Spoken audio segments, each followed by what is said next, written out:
see you. All right, so just to start off, tell me about yourself.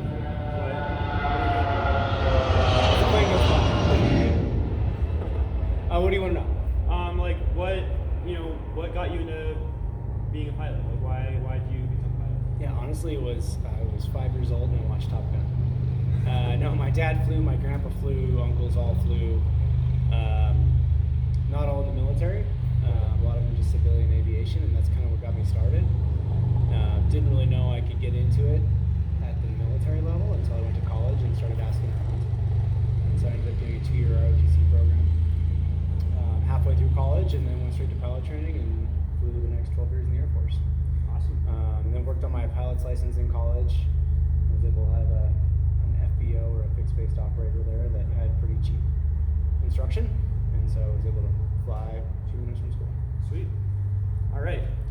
What type of aircraft did you fly, and what other throughout your career, and how did you specialize in particular types of aircraft? Yeah. So started out very basic level at Cessna 152, which is a much smaller version of this, and then 172, which is the next step up. And then when I got to the military level, I started off in an aircraft called the T-34, which is a turboprop, high performance, basically introduction to military flying aircraft. Right. Did that for about 8 months, and then kind of graduated to the next level of T-38, which is basically a fighter jet. It's the Air Force trainer. It's been there for 50 or 60 years. It looks like the bad guys in the original Top Gun. Right. And so I flew that for about another year, and then graduated to the F-15, and flew the F-15 for the next almost 11 years.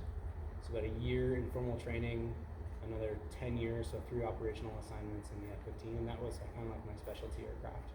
Right. In the military. And now I fly just an assortment of aircraft, whatever I can get my hands on. I fly this thing a lot, TBM, and a bunch of other things. Right. Okay, cool. And then throughout your career, what do you think your biggest personal accomplishment is in terms of being a pilot? Definitely the military stuff. Right. I've got multiple combat tours, helping the guys on the ground, close air support. Just the stuff you did in the military, being part of that team was really special, and I felt like that was a really big accomplishment when it comes to your professional career. Right. All right. Cool. And then how did you or what would you say the hardest part of flying is, and what is the hardest part of being a fighter pilot specifically? Yeah, definitely. Wow. There are a lot of hard parts of being a fighter pilot. One of the hardest part of flying is just being dedicated, right? So it's getting in the books and studying. It's being able to make time to go fly. When you get to the military level, it's all that. And so in my first 3 years of training before I became operational ready, it was at least 12-hour days of work, probably another 2 to 3 hours every night studying, and that was 3 days, 7 days a week, no breaks. Right.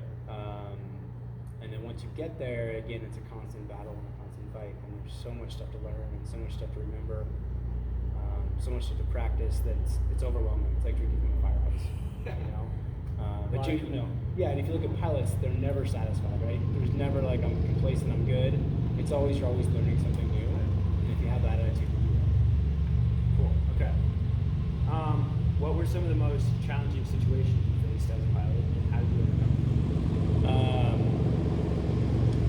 I think some of the most challenging stuff was just the time in combat and the difficult situations you encounter, and being able to problem solve. So if there'd be a problem, you have to go in real time as fast as you can, finding a good solution. This guy will stop here in a second. He's just going to use the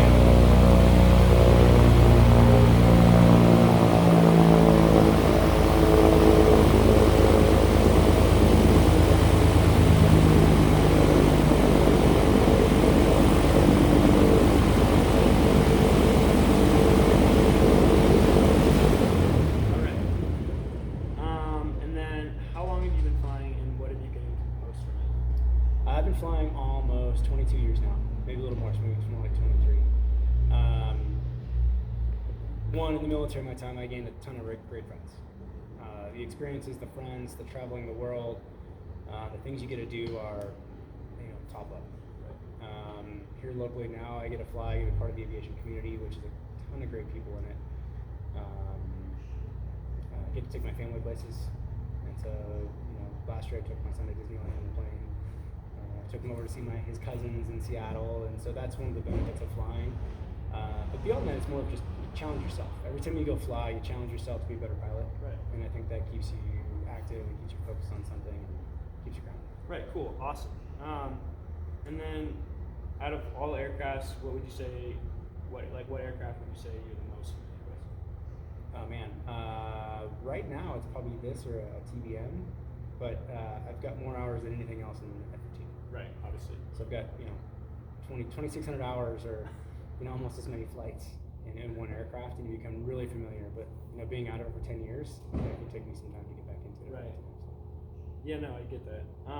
And then, what nowadays, why are some tasks not carried out by computer systems in an aircraft, such as takeoffs, landings, safety protocols, and more? I would say the stuff that humans do yourself.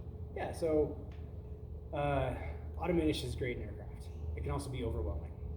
And so many of the aircraft you see that are around today don't have the capability for those. Right. They might have an autopilot, they might have some systems that you can fly from point A to point B, but a lot of them don't have the technology for auto throttles and gear down, and that's just starting to come online in the private aircraft market. And it's really expensive. Now jets like the Cirrus jet or Piper Meridians or TBM 900s, they come with a safe land, right? In emergency, you hit this button and the plane takes you down, tells approach what you're doing, and it'll take you down, land, and stop on the runway. But those are very few and far between. And the airlines now, those planes will take them down and land. They won't put the gear down, they'll tell you it's not down all the way. So I think it's a technology catching up to human interaction and what feels comfortable for people. Right. You have two pilots up there with tens of thousands of hours of experience, or a computer that, every once in a while your phone doesn't work, right?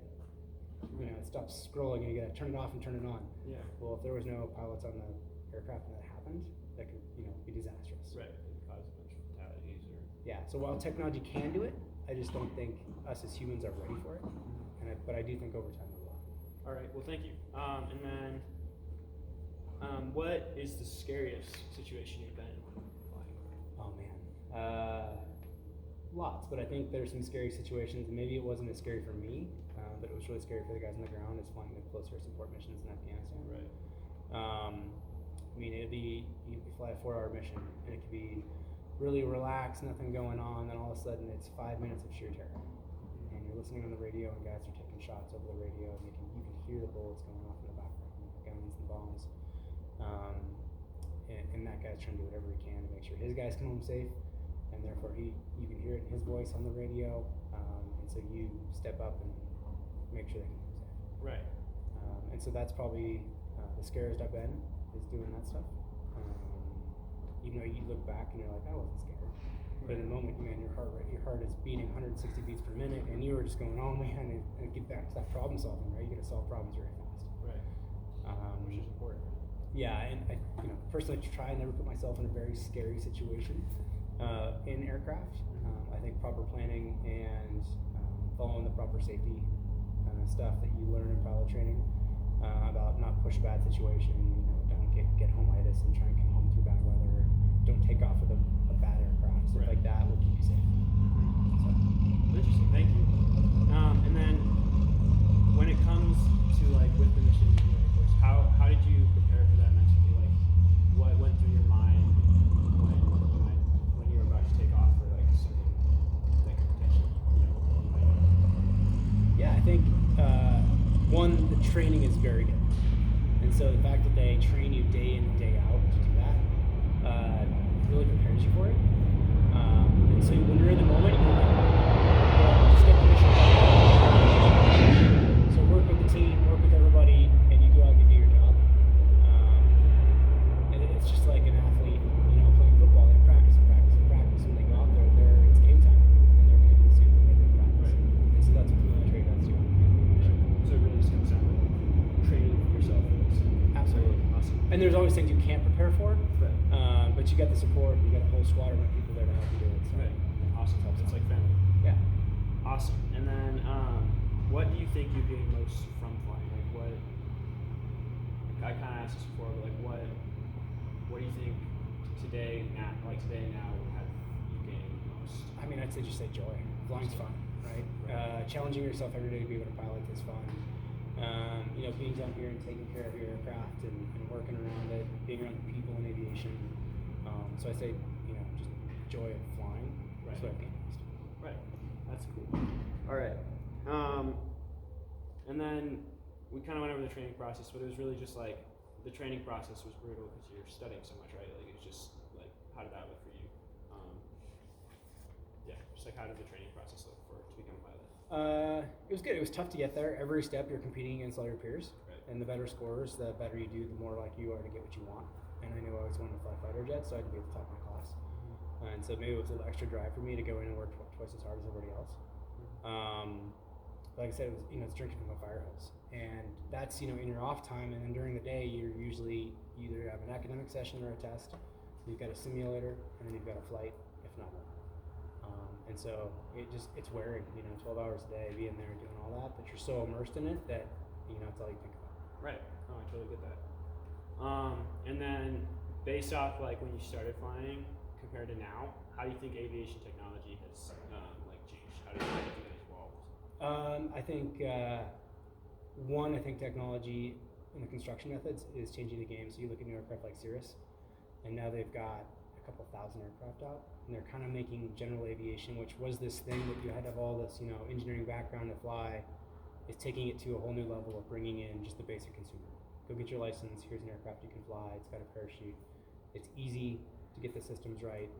But you need the training to do it. The avionics, the autopilots, the navigation has grown leaps and bounds since I started flying. I remember started running, and every dial was a round dial. And even in the military aircraft, it was a round dial, and you had to do a fix to fix, which is basically I'm going to go from wherever I am in space to another point in space. And you have to use navigation system and these needles back and forth in your distance from that needle to figure out how to get there. Right. And so you really have to be able to think spatially. And now you have a moving map, and you're like, I want to go there, and you can type it in, and it'll take you right there. And so it's changed the game, and I think it's going to keep evolving faster and faster as we rely more on technology and software to bring that in. It's going to be huge. Right. Well, thank you. And then, how do you think emerging technologies such as drones and robots will take? How do you think that'll affect the position of piloting? Do you think that'll take it over? I don't think I'll see it in my lifetime. I think you'll see it in your lifetime. I always tell people that want to jump in and be an Air Force fighter pilot, hurry up because it's not going to last long. Right. And it's already happening. You see the military creating drones that are commanded by one pilot. And so instead of 4 pilots out there for an aircraft, you have 1 pilot and 3 that are drones and expendable. You see it in Ukraine right now. They're using drones to hit their targets. You see it in the Middle East and the conflicts over there. And so that's changing the face of kind of warfare. In aviation, I think it's going to start in cargo transportation, especially those guys are flying late night missions. It's going to be maybe a pilot on the aircraft, and it's going to be automation that does most of the work. And eventually it's going to evolve to, nope, this plane's going to take off. It's going to go take all your FedEx packages to and from a point without anybody on it. Right, and that's cool. But I feel like it definitely will affect how many pilots there are going to be in the program. Yeah, So. and right now we're at a huge shortage. Right. Just because it takes 2 pilots for every aircraft. Right. And the aircraft fleets are growing, and travel is becoming more global, and everybody's doing it. Right. And so, we'll see how that evolves, but usually the political aspect and the rule making of it with ICAO, which is the International Flights Organization, and you have FAA, obviously in the US, and how they dictate and how they allow it is going to be slow to change. Awesome. Okay. And then with the aircraft you flew most, with F-15, what features or capabilities of the aircraft impressed you the most? Oh man. Obviously the power behind it is massive. It's one of those jets where at the end of the runway you can go straight up and go supersonic through vertical. But you're flying at twice the speed of sound occasionally. You are flying at high altitudes, supersonic speeds, 9 Gs, and then when you look at the systems of it, you're sitting on the world's biggest fighter radar, which can reach out and find a bumblebee a couple hundred miles away. Which is crazy. It's nuts. So like the technology, and that was designed in the 80s. The plane I flew. The older F-15 was designed, I think, in the 60s and the 70s. Right. We had a little redesign on the E model, but yeah, it's evolved. Even from when I stopped flying to now, it's changed drastically. Right. So. Yeah, and that's crazy. I mean, it's just we've made such jumps in technology. I think that's so cool. Yeah. But the power, the motors, they're still the same. So, They still make it go fast. The airframe is still the same. Right. Still pulls a lot of G's and it makes you hurt. Yeah, and it's still a fun thing to fly. Yeah, that's crazy. Okay, and then how did your experience in the Air Force shape your approach to life and work now? I think in college I didn't really know what I was doing. I had a business major. I knew I wanted to do something there, but I wasn't really sure. When I found the military, I kind of found this goal I really wanted to pursue. So all my effort and dedication went towards it. And I think that stuck with me all the way through my military career. And now anything you do on the outside, you look at it and you're like, this is easy. If I put my mind to it and I work hard, I'm going to figure this out. I'm going to get it. So I think that work ethic, that professionalism, and that kind of drive to be the best I can be is something that will stick with me for the rest of my life. Right, and I totally get that. I think that's a really important skills set. Okay, and then I have 3 more questions, starting with how important is physical fitness and mental resilience in the life of a pilot? Oh man, if you can't be in shape, you don't have to be a marathon runner, right? But physical shape is important to everything you do, especially if you're in a cockpit and you're flying for long periods of time. Like being in good shape, having your posture, all that stuff. You see me slouching right here. Is good. In the F-15, especially in military jets, you're pulling up 9 Gs, right? So that's 9 times the force of gravity. And so if I am 200 pounds, at 9 Gs, I'm an 1,800 pound person, right? And so just your skeletal muscles have to go and keep your weight. So as G's hit, the blood drains away from your brain. It all goes down towards your feet. And so you're fighting to stay awake as you're under intense G loads. And so that mental strength, one, just to endure that, and 2, the physical strength to be able to counteract that with everything you learn on how to fight G's is huge. Right. But flying, even if you don't pull G's, flying is mentally exhausting. Right. Because you're always thinking ahead of the aircraft. What's next? What do I have to do next? How am I going to get there? Where am I going? What happens if the airport shuts down for some reason? Do I have enough gas to get to the next place? Where am I going? What happened if I lost a motor right here? So you're always thinking about what's next in the aircraft to make sure you fly safe. Right. Okay. And then, for individuals aspiring to become pilots or Air Force pilots, what advice do you have? You gotta start now. Work your butt off. Get good grades. Get in shape. If the Air Force Academy is in somebody's cards, it's a great route. It's one of the best engineering schools in the country. Whether you fly or not, you come out and serve your country for 4 years. I think it's a great thing. But if you want to be a pilot, you got to be at the top of your class. You got to fight every step of the way, and if you want to get the jet you want, you got to fight every step of the way again. So it's competition. Don't slack off. Start now. Right. Okay. And then the last question is, what kind of plane are we flying today? Yeah, we're gonna go fly. This is a Cessna Turbo 206, and so it's almost the same design that came back, out within the late 50s. Obviously, it has a new motor. It's been upgraded. It's got new avionics. This one's only 15 years old, and so it's not too old. But the concepts of this flying versus the first ones that came out are all the same. Right. And so we always put bigger tires on this one, and if we could take it to backcountry, it's fun, easy fun to fly. Right. Awesome. Well, thank you so much. Yeah. Reed. Appreciate it. Great to interview you. Thank Absolutely. you. Good luck. Awesome.